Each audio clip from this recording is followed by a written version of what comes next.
Hello and welcome to the web presentation today. Thank you very much and greetings for joining today for a discussion around Bruker Stylus and 3D microscope systems as solutions for semiconductor applications.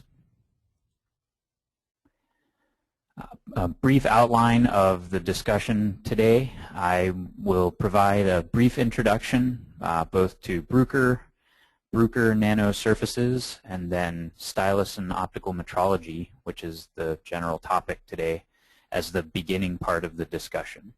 But before I go into that, I'd like to just highlight a little bit of an administrative detail. As a part of our web presentation series, we really appreciate it if you can spend a brief amount of time at the end of the presentation upon exiting to answer a few survey questions. There's I think just 3 or 5 questions, very quick, should take 30 seconds or less, and your participation is very valuable for us because we can tailor the content of these presentations to further address people's interests and needs as they go forward in time. So with that, I will go ahead and go through the outline as you see it here, starting with a brief intro.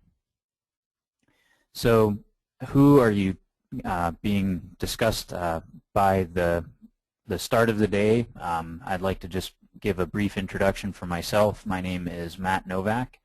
I am with the Bruker Stylus and Optical Metrology business unit, which is part of the Bruker Nano Surfaces division. And I work here in Tucson, Arizona. I've been doing this work for about 2.5 years as Applications Development Engineering Manager. I've got about 17 years of industry experience in optical engineering, fabrication, and more specifically in metrology. And I earned my PhD while working with a private metrology equipment manufacturer starting in the early 2000s.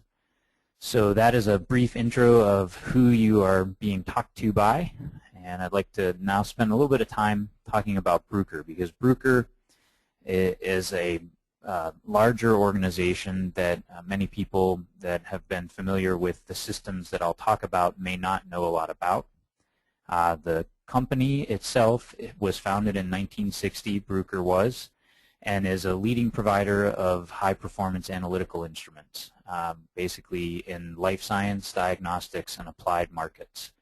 There's about 6,700 people working for the corporation, and we have sales organizations in 33 countries and about 1,000 R&D professionals. So Bruker in general is dedicated to technology and advancing the capabilities that the instrumentation they provide deliver to their partners in industry. And if you look down at the bottom center there, you see a Bruker Materials, which is a green highlighted box. That box is an indicator of the Bruker Nano Surfaces division, which is where the Stylus and Optical Metrology unit lives.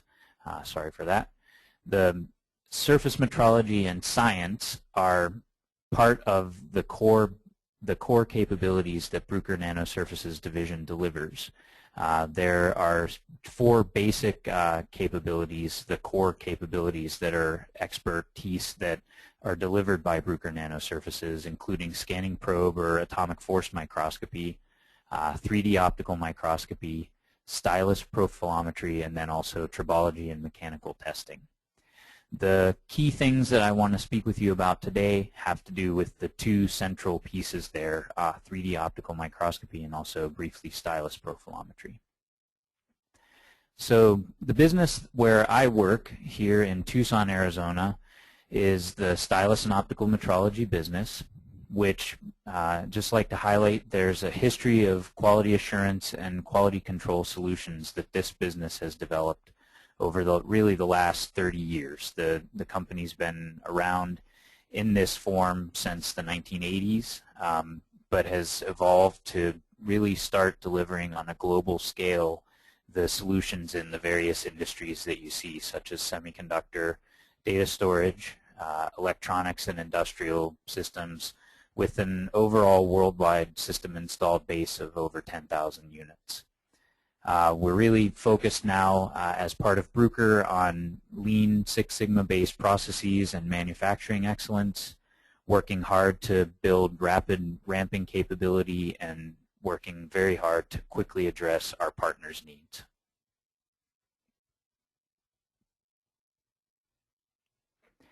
So at a high level, I'd just like to give a brief products overview. There's a view of several systems here. Some of them are 3D microscopes. On the bottom lower left, you see two DECTAC Stylus type systems. There are the Contour and NP Flex type systems that are also there that are 3D optical microscope systems. This is a range of products, and today's discussion will really center around the tools that are on the left-hand side of the page, the 3D microscopes and then the DECTAC Stylus products.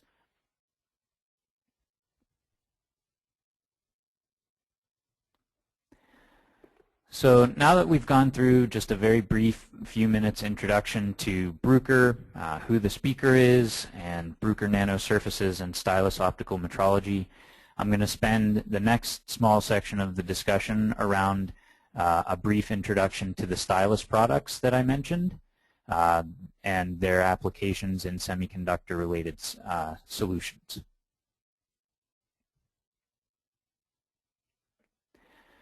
So first, a little bit of history about the DECTAC XT Stylus profilers.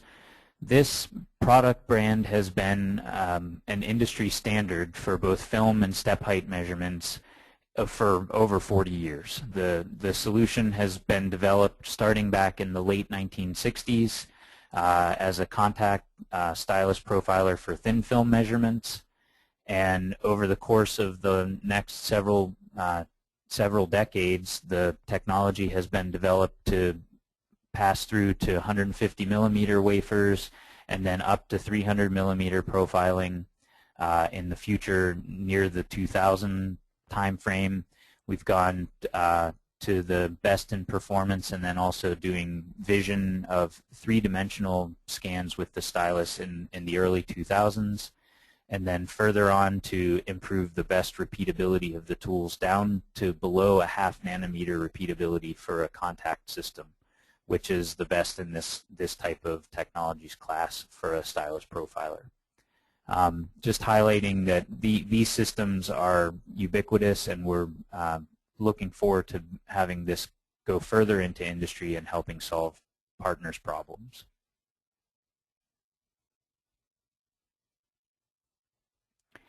So some related applications where the DECTAC and the DECTAC XTL can be of use. There are many wafer applications such as step height on deposited thin films and resists, looking at etching rate determination, or also looking at dishing and erosion and bow for CMP processes. There are glass substrate applications for both the large display applications, could be step heights for LCDs and also OLEDs in terms of development, as well as looking at touch panel coating film thickness and also thin film measurements for solar coatings. These are some of the glass substrate applications. And then some larger substrate applications where the larger format DECTAC XTL profiler could be of use is for printed circuit board applications, looking at bumps or step heights, possibly also looking at window coatings or wafer masks, also looking at wafer chuck coatings or polishing pads for the preparation of the materials there, looking at roughness or also step heights. And then in pictures, there are also, as I mentioned, having the ability to do 0.5 nanometer repeatability addresses a wider range of applications in several areas such as microfluidics, where you're looking at the depth of trenches or looking at very well-controlled cross-sectional flow volumes for microfluidics, looking at devices for microelectromechanical systems, copper traces, micromotors, and various other types of technologies. So these are just a few examples of the applications where a stylus profiler can be of use and of benefit to people looking to do metrology in semiconductor-related applications.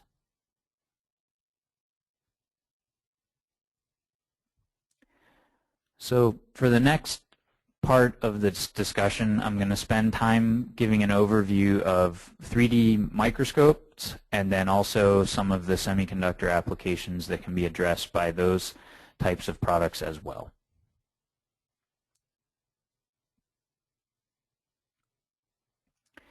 So first of all, some people may have a question, what is a 3D microscope anyway? Really, most of us are familiar with looking through a microscope or seeing an image created by a standard microscope with a CCD camera. A 3D microscope is a microscope with a special objective which can be scanned perpendicular to the sample where you're making your image, and then a special computer software processes the signal from the surface to create an accurate height map. And really the key thing here, if you look at the picture, this system is very much like a bright field illuminated microscope with LED sources on one side of the picture, which is the illuminator, and then a beam splitter which sends the light down through the microscope objective, that special objective that I talked about, which is really, you can see the name there in red, is called a Moreau interferometer. That special objective, while the light is being shined on the sample, is scanned vertically, and the images of the surface through focus are captured on the detector that you see at the top of the screen. And the key thing to take away here is in this type of a system, coherent light interference can help us build up a very accurate height map. So the light that reflects from the sample and also from the reference mirror inside that special microscope objective interfere together and create a coherent light interference image on the detector, and that information is decoded by software to give a very accurate height map of the sample. To illustrate a little bit further, you can see in pictures here, there's the image on the left shows a microscope objective, and there's a small ball lens or micro lens, for example, on the sample plane. And starting at the top, if you see the red line there, that top image would represent the interference signal on the top surface of the lens. And then if you imagine the objective scanning down towards the sample surface vertically, you would see those different images on the right-hand side there in the red box that show the changing interference signal that is created by the white light interference in the system. And so basically this technique creates a set of coherent images continuously as the special microscope objective moves vertically, and then software analyzes the coherent images through focus to determine the height of the surface at each pixel. And this is done very accurately. Generally, you have about 3 nanometer type vertical resolution, and absolute accuracy is on the order of about 0.5% for a 10 micron step, for example.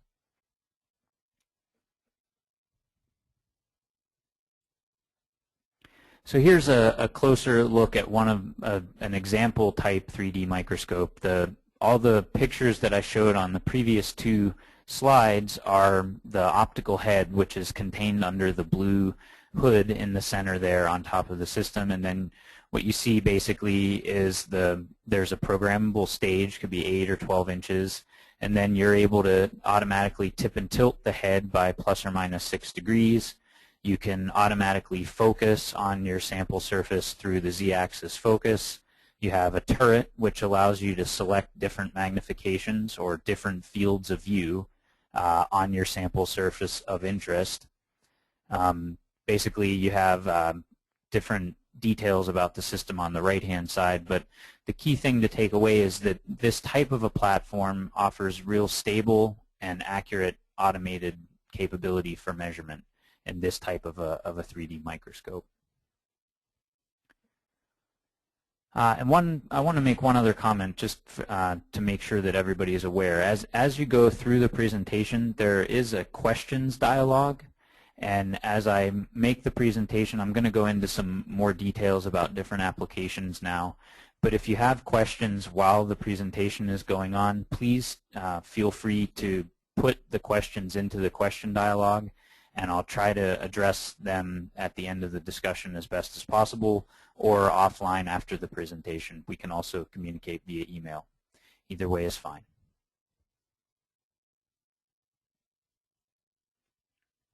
So before I go a lot further, one of the key things to take away, some of the general benefits of this core technology for this type of 3D microscope surface metrology is really fast, accurate, and gauge repeatability and reproducibility capable metrology.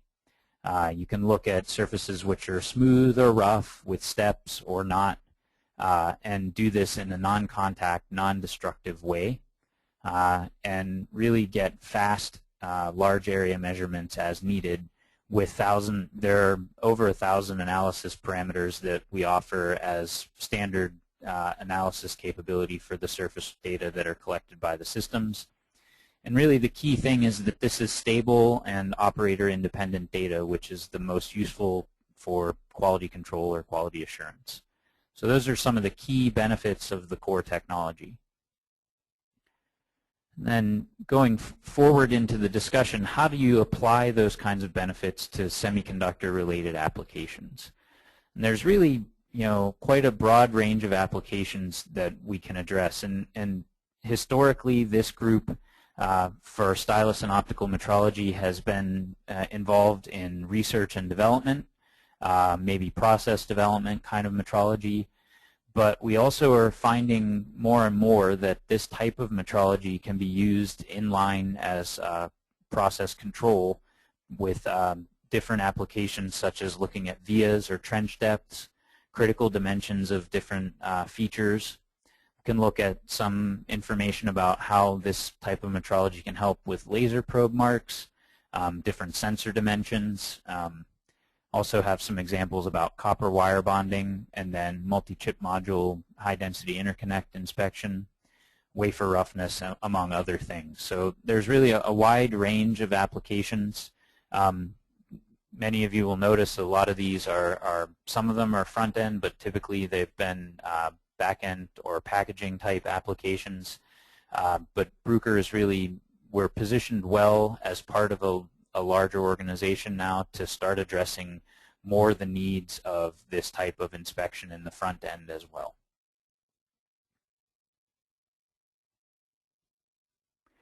So as I mentioned, there's really a sort of a range of applications, and the next section of the discussion is really, and the bulk of the discussion is going to be spent on some of those applications, with a little bit more focused on the multi-chip module and high-density interconnect inspections that we offer with our current line of products.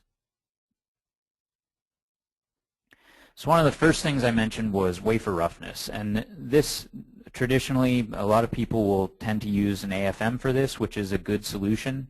The key thing that we can offer that is a helpful aside from AFM, if there's a need for fast inspection, is very large area in very fast amount of time. So the illustration here is looking at wafer roughness on the order of a few nanometers, and this is measured over a 1 millimeter square roughly. It's a 0.9 by 1.2 millimeter square. And this is really a key thing to take away, is this type of 3D microscope metrology really allows for large aerial measurement in a fast amount of time. This measurement would take less than probably 0.2 of a second or 1/10 of a second to obtain.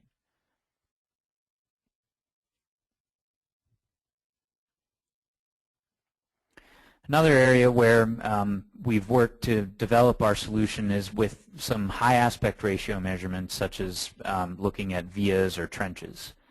And this can be challenging for any metrology system. If you're looking with a stylus, or you may not be able to reach down into there. The AFM can't handle the vertical range. Laser scanner might not get a faithful reproduction of this type of a metrology. So traditionally, some optics can really measure down into vias with about a 4:1 aspect ratio on the height versus the width. maybe trenches, a slightly larger aspect ratio because some light is able to go along the direction of the trench and be collected by the optics at numerical aperture. But really beyond this, there's some shadowing and challenges with diffraction that make it a difficult problem. So what we've done to address this is we've done some work to do some specialized objective design with more highly collimated illumination, which can significantly improve the performance. And what you see there at the top of the screen is an image of an array of vias. We look at with this special microscope objective that has an external illumination source that you can see coming in from the right-hand side, pumped down in onto the sample, which combined with a precise system alignment and also an intelligent software separation of the substrate and via signals allows us to enhance the trench capability up to a 25:1 aspect ratio and can improve to measure vias with a 10:1 aspect ratio. And so these are some of the things that we can do today, and we're interested in exploring techniques that can enable us to do even further extend this capability in the future. Just a little bit more about the special objective that I just talked about. We call it a through transmissive media objective, and what this does, it does two things. It provides the external illumination that I talked about, and it also allows for the measurement of samples that are encapsulated, in other words, enclosed under glass or another transparent material up to 3 millimeters thick. This type of a housing, where you can see on the right-hand side, this picture, there's actually an insert for a compensating material that you can make a replica of the encapsulating material that's shown over the sample. And so this sample that you see here, I believe, is an encapsulated MEMS device. And you can see here, just as an example, if you're looking traditionally without this type of a system at this sort of a sample, you don't get a very good resolution of the image of those bars that you see. But if you go ahead and put in the TTM objective, you can see it enables the measurement through the glass for both static and dynamic 3D measurements. This is something that we offer as a very unique capability for this type of application.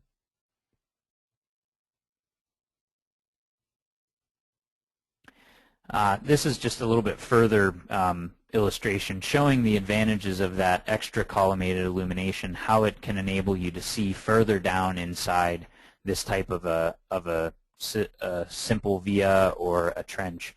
And this really allows you to get to the bottom of those types of deep features that other traditional types of systems wouldn't allow.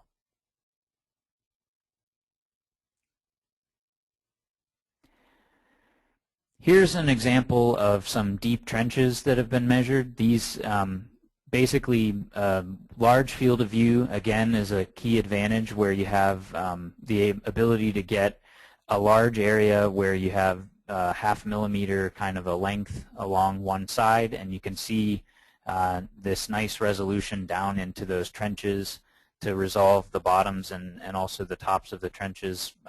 The average depth here is around 14 microns across all the lines. The widths range from 1 to 10 microns, but we are able to capture the depth with the standard deviation of only 70 nanometers. So this is really a key type of measurement that we're able to provide with these types of a special objective and the capabilities that I've just described.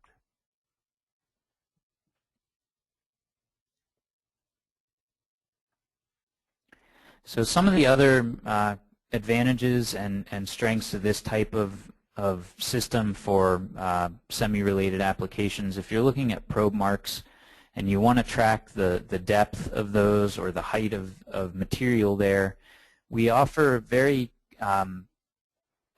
streamlined and automated detection of these kinds of things. You can do auto detection of a deepest point very easily with special background filtering that will remove the higher areas in the field of view from the reference area. And so you can track here, the depth is shown as 1.5 microns. Similarly, you can also track the oversplash or the material outside of the probe mark. Looking at those two regions and showing the heights of those, you can compute automatically also the volume of the material and looking at this overall XY dimensions of the probe mark to track whether these types of things are being done carefully and in a controlled manner according to the process that's expected.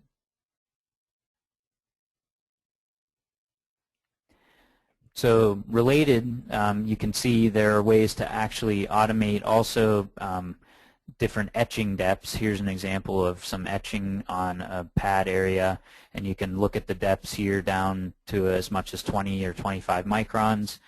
These kinds of things are done in a non-contact way. The software can be programmed to track the depths, or you both do it in a manual way with cursors, or also compute the depths automatically, as we showed using the special automated detection that I just described for the probe marks.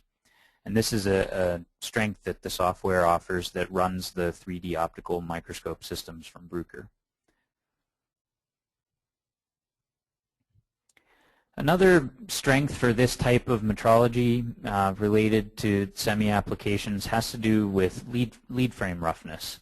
A lot of times someone may want to use an AFM to look at the lead frame. If the roughness could be quite smooth, a few hundred nanometers or less. But certainly the larger areas are challenging to get using an AFM. Or likewise, if there are recessions on the frame versus where the die will attach, it's challenging perhaps to get to actually gain access to the sample area. So having a 3D optical microscope to do that type of a roughness measurement is a real strength.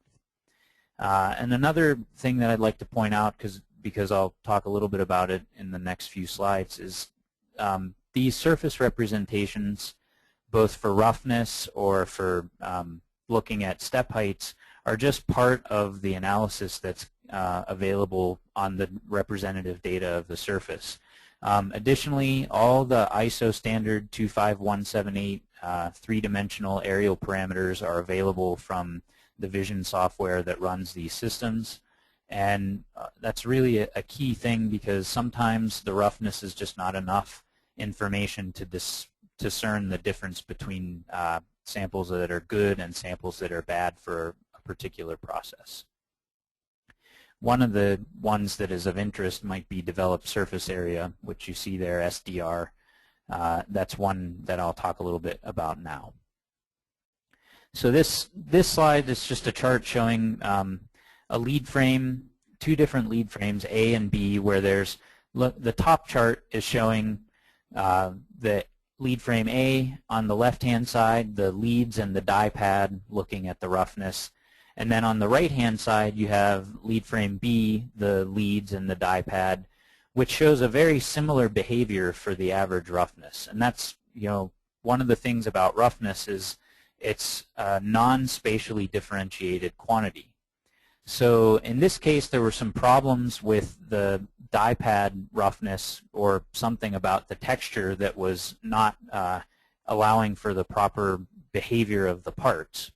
And so a study where looking at the developed surface area ratio was done indicated a big difference in the SDR, between the die pad A and then also the leads on die A versus this letter B lead frame looking at the developed surface area. You can see quite a difference in the behavior for that developed surface area ratio, and that is a very important thing, where sometimes the functional parameters are needed in order to make a distinction between the different materials that are being inspected.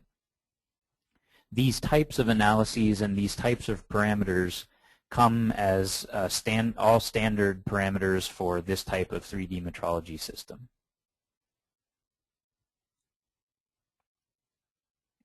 This example is just showing large field of view, which is done very quickly. Here's several hundred micron scan. These types of scans can be completed in just a few seconds. This could be one large field of view, and the system is able to scan up to 115 microns per second. This example is done to check the relative tilt and height between the die attached to the lead frame. And so you can see the different region down there, region number 1. You can look at the X tilt and Y tilt relative to those leads that are shown as the reference.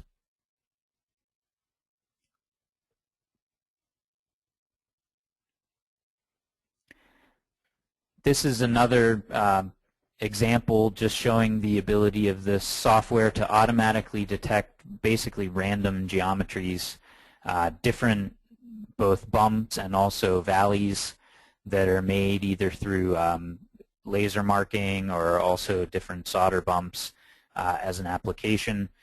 The vision software that runs at the heart of the 3D optical microscopes is able to, again, automatically segment out based on either the levels or the slopes or the heights these different areas of interest, and then computations on those different regions can be done, such as volume or depth, peak or valley height, and these types of things. And this is all done without any interference from an operator. So these are a third dimension to what is traditionally done with microscope inspection systems, looking at two-dimensional critical dimensions.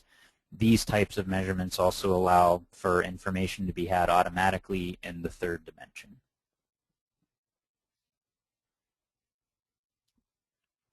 This next example is to talk a little bit about copper wire bonding and how this type of technology can be used as a nearline monitor for the setup of copper wire bonding tools as people go towards copper wire to avoid the high cost of gold wire.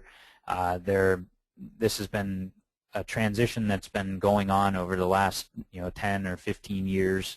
People have been talking about this, but in the last several years there have been literally billions of devices that have gone to copper wire as a method for improving the performance and also avoiding costs incurred by using gold wire. And so one of the key differences that you have in this type of a process from doing gold bonding is there's more ultrasonic force required to do the bonding, and therefore it's a critical thing to actually properly set up the bonding equipment to not have too much force and cause damage on the bond pads.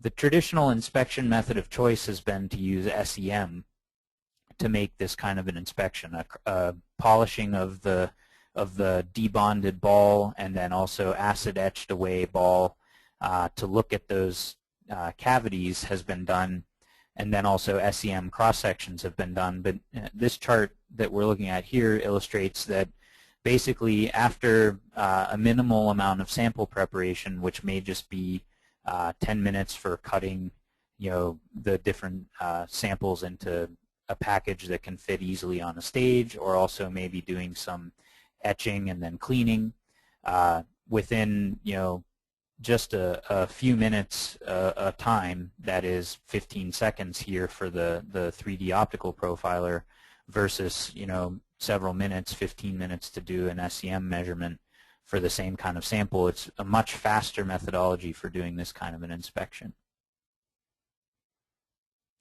Some of the things that can also be done automatically for this type of an inspection have to do with looking at the volume of aluminum splash, or also looking at the maximum depth. This could be tracked as a parameter in the database and can be shown relative to the bond pad in order to determine whether too much depth has been penetrated and there could be damage to the underlying semiconductor materials.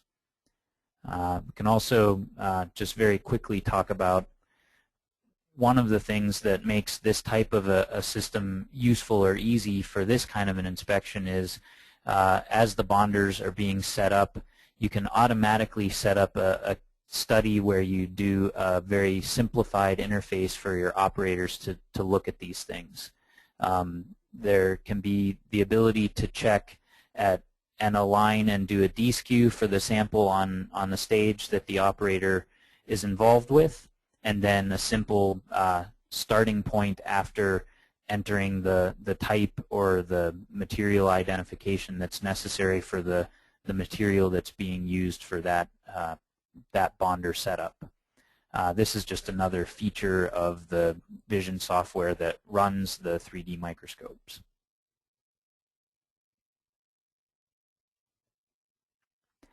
Another application that is a useful one for these types of systems is looking at solder ball grid array measurements.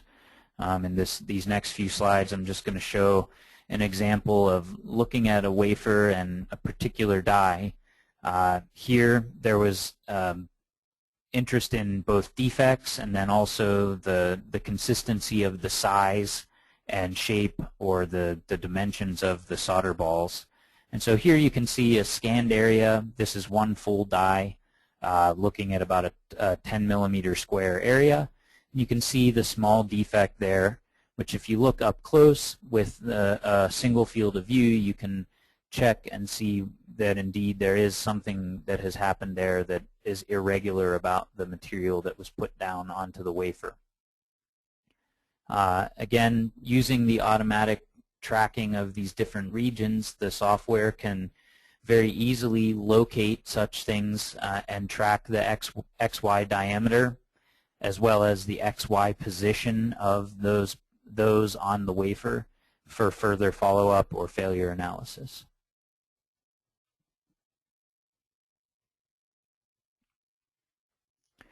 Related to that type of an application, really some of the key benefits of this type of a technology and the way that these systems are now enabling capability for our users of these tools is the functionality of the automated stage programming. There's really very, very simple point and click type of an automation setup that is available in the Bruker 3D microscopes today. This allows both XY scatter and XY grid type functionality. You can have wafer overlays to clarify die positions and the setup of those dies. The grid locations can be numbered, and each subgrid region where you're making measurements can be easily marked, as you see over on the lower right corner. And there's a variety of traversals that can be done that can allow for checking certain portions of the wafer first to simplify or minimize or streamline the measurements that want to be done.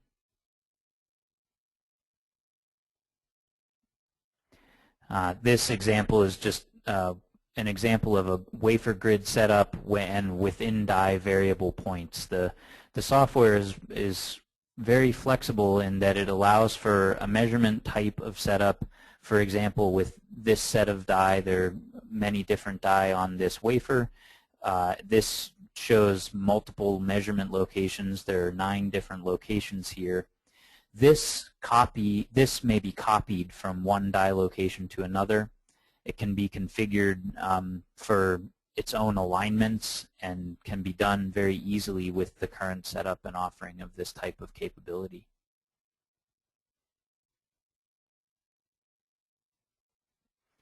Also, these types of systems are available as auto-loading system for up to 300 millimeter wafers.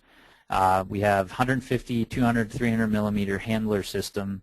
By changing the end effector design, you can provide a very simple front-end operator interface and handle those types of materials for automatic loading onto a vacuum chuck on the Contour 3D microscope.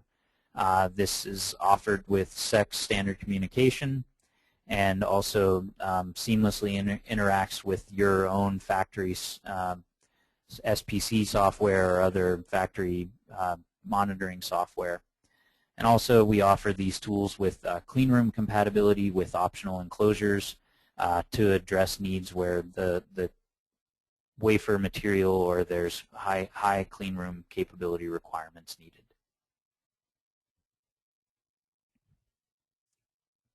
So some of the things that I just very quickly want to reiterate, that there's the fast measurement capability but also very accurate capability that these types of microscopes offer.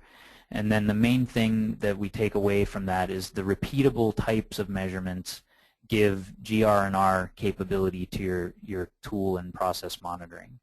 As traditionally providing quality assurance or sort of process development metrology, we really are looking to leverage these capabilities and these characteristics of our measurement systems further into partnering for people in industrial needs. One specific example of that, which I'm going to finish up the discussion today with, is our Bruker Contour SP system, which is a focused solution for multi-chip module or high-density interconnect metrology.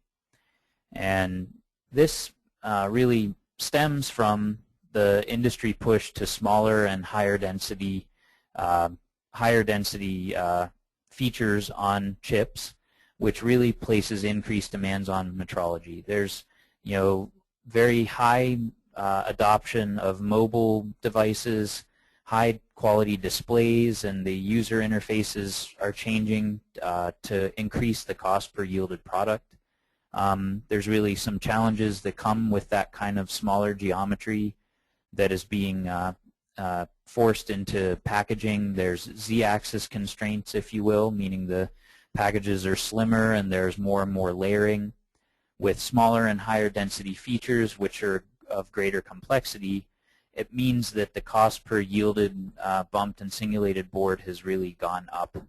And so as a metrology capability and a metrology solution provider, we really felt that focusing on capabilities that would allow for smaller and denser features, thinner, larger panels, and expanding the range of measurements and capability was a good investment for our business in terms of providing a solution. And really the key here is to provide higher throughput measurements, maximizing the uptime of the metrology, really minimizing the deployment time and maximizing operator efficiency.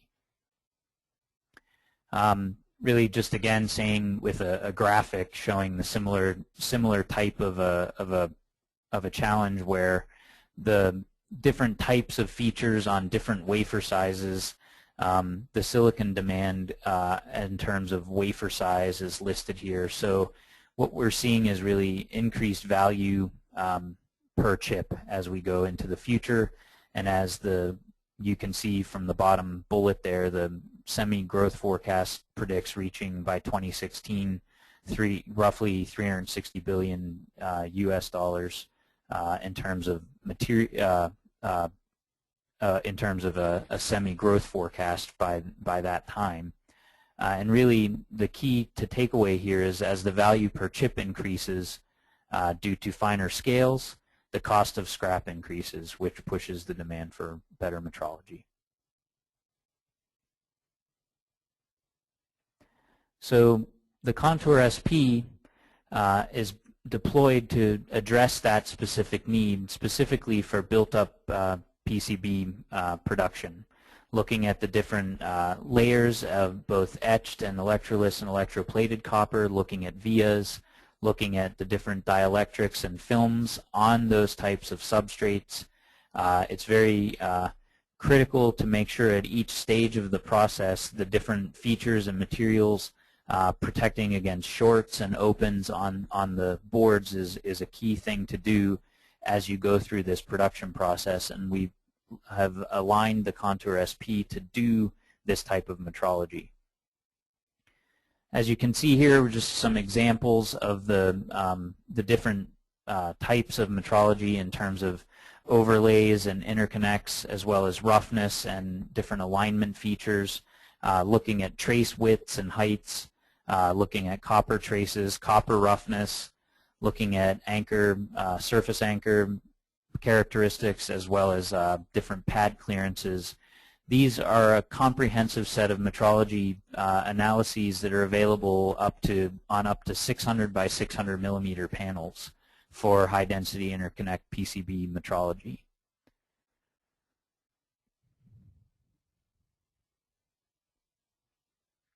The next few slides just show some examples of those things, looking at accurate and repeatable 3D roughness, looking at accurate and repeatable trace analyses. These are all done without operator intervention. These are fully automated automatic pattern alignment to find the D-skew of the panel, and then also the D-skew of each die location upon the panel to make measurements of interest. Similarly, for overlay measurements and anchor measurements, the overlays looking at concentricity to detect shifts in the different layer alignment, and using 3D analyses to avoid focus variation problems is a key strength of this type of a technology. Looking at anchor depth and developed surface area, or also anchor volume, is another key technique feature strength of the Contour SP. We have some advanced via analyses that we've delivered with this platform in terms of looking at fiber reinforced panels as the material panel thickness has been made thinner. Glass fiber reinforcement has been placed, but that presents a unique challenge to measuring the vias when there is glass fiber in the way of the via measurement, and so we've introduced our dynamic signal segmentation methodology for doing accurate measurement of vias in the presence of those fiber layers. We also offer circle connect analyses and looking at the center and diameter of circular features and also extensions between them. A little bit more about the dynamic signal segmentation analysis. This really takes enhanced signal from the basic technology that I described at the beginning of this section on 3D microscopes, and does a modified interpretation or segmentation of that signal as the measurement is being made in order to parse out the top and bottom layer of these different fiber widths. If you have a look on the right-hand side, you can see there's some area showing the light green color in the via in that ellipse, and the blue is the bottom of the ellipse. But you can also get the larger area of the bottom of the ellipse by looking through that glass fiber layer using this dynamic signal segmentation. This is useful metrology for people who are working with fiber reinforced multi-chip module boards. A little bit further about pad clearance, or also automated critical dimension alignment. These are just illustrations of a simple setup and a large variety of alignment fiducials that we offer for automated computation, fast and quickly and accurately for this type of a panel metrology system. We're more than 2 times faster than the nearest competitor we know of for this type of metrology, and this is a real strength when you're trying to optimize and really make most efficient the operator metrology for these types of systems. Likewise, we offer solder mask opening analysis, solder resist measurements. We look at panel recess or different dimple analyses, checking again against critical dimensions, looking at thicknesses and depths, looking at centration of these in order to know whether these types of features have been properly set down layer upon layer within the built-up board to ensure proper process and proper control of the metrology as these types of substrates are brought through production. So this slide is really just a high-level summary of some of the more simplified, streamlined ease of use of this type of a system. This business has built these types of systems in the past, and they've been used in industry for many years. But we really went back to our customer base and understood the partner's needs for really a streamlined and easy-to-use software interface, as well as the need for speed of the measurements and also the simplicity of copying tool to tool in different factories. So these are the kinds of things that we're working to do in terms of creating high-efficiency, streamlined metrology for overall enhanced system for this type of metrology.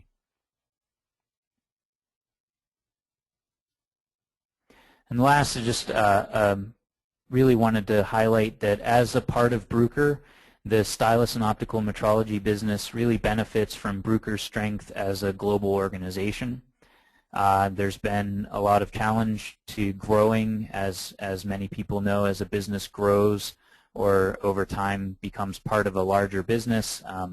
There are some challenges that are associated with that, but really there are also key strengths and benefits that come from being part of a large, globally present organization like Bruker, who is committed to really strong analytical instrumentation and then also production type instrumentation that we are working to develop and deploy through our Bruker materials, and more specifically this Bruker nanosurfaces, Stylus and optical metrology business. So we're really interested to leverage the strength that we gain by being a part of Bruker to move forward. And with that, I'll just have a brief summary. I spent a little bit of time introducing Bruker, Bruker nanosurfaces, then also talked about what the Stylus and optical metrology business is. I spent some time talking about a range of different capabilities for Stylus in terms of semi-related applications, and then also spent a good deal of time talking about different optical metrology capabilities for related semiconductor applications. Really the bottom line is that we at Bruker are really excited to learn how we can partner further with industry producers and looking to solve production monitoring needs going forward from here. And so with that, I'm going to say thank you for your participation in this discussion today. And I am going to go ahead and start taking a look at questions that we have that have come in through the webinar. But before I do that, I would like to say, again, if you decide to sign out, if you could please take some time to answer the survey questions, that would be very helpful. We like to tailor the content of these. We provide these free webcasts that are meant to be of value to people that are working with us as partners. So your feedback about the content or what other content you might like to see would be very useful to us and very much appreciated. Also, if you could, if you are interested to go back and look at some of the materials, these slide materials are placed on the Bruker website for you to get sometime later this week is usually when they go up there. And with that, I'm going to go ahead and have a look at the questions. So the very first question I've already answered is the materials definitely will be as part of our part of a download from the Bruker website. So those materials will be there, yes. The next question is, how fast can your system measure an entire wafer? So this is a little bit of a loaded question, but I'll go ahead and take a shot at answering it. Really, the key thing is this is sampling dependent. The tool can work in conjunction. These types of tools can work in conjunction with an automated inspection system, for example, which would output coordinates of an area of interest. And then those coordinate locations can be loaded via a file into the staging for the Contour 3D microscope, for example. And then the measurement area of interest, if you're interested in looking at a specific area for a defect, for example, for flat surfaces can be as fast as a fraction of a second. For things like taller solder bumps or steps that are hundreds of microns tall, it may take a few seconds to up to 15 seconds per site to get the measurement data. But so to sample a whole wafer, if you had very high magnification, it could take an inordinate amount of time. But if you're interested to look at very specific features of interest or areas of interest, you could get the measurements down to just some parts of a second.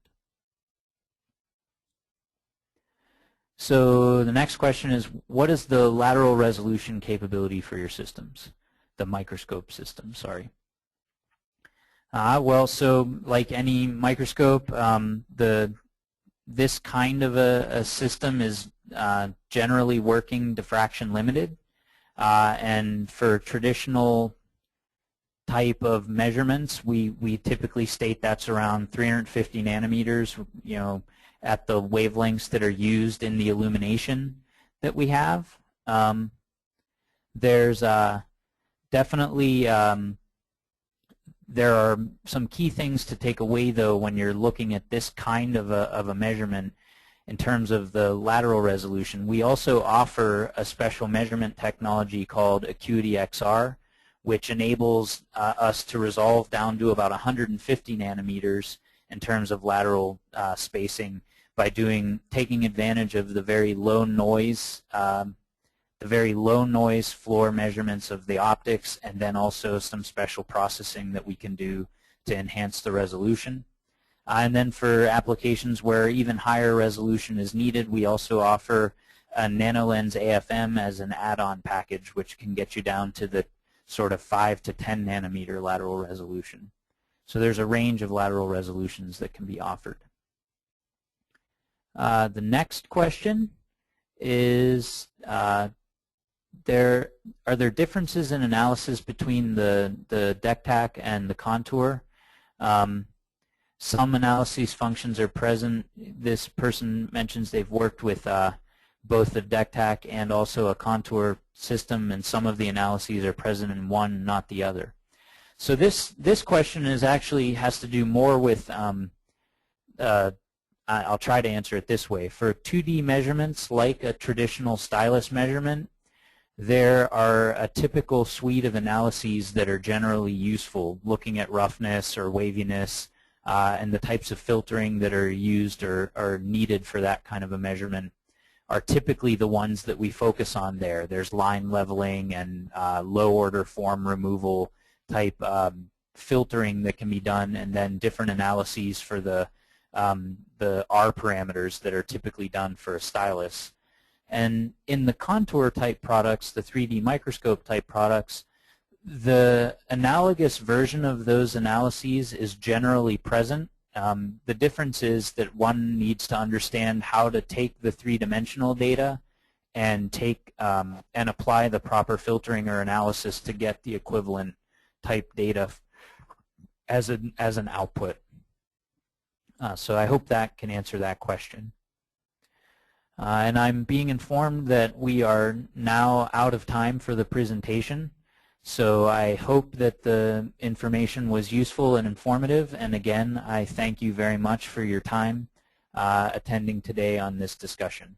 It's much appreciated, and thank you.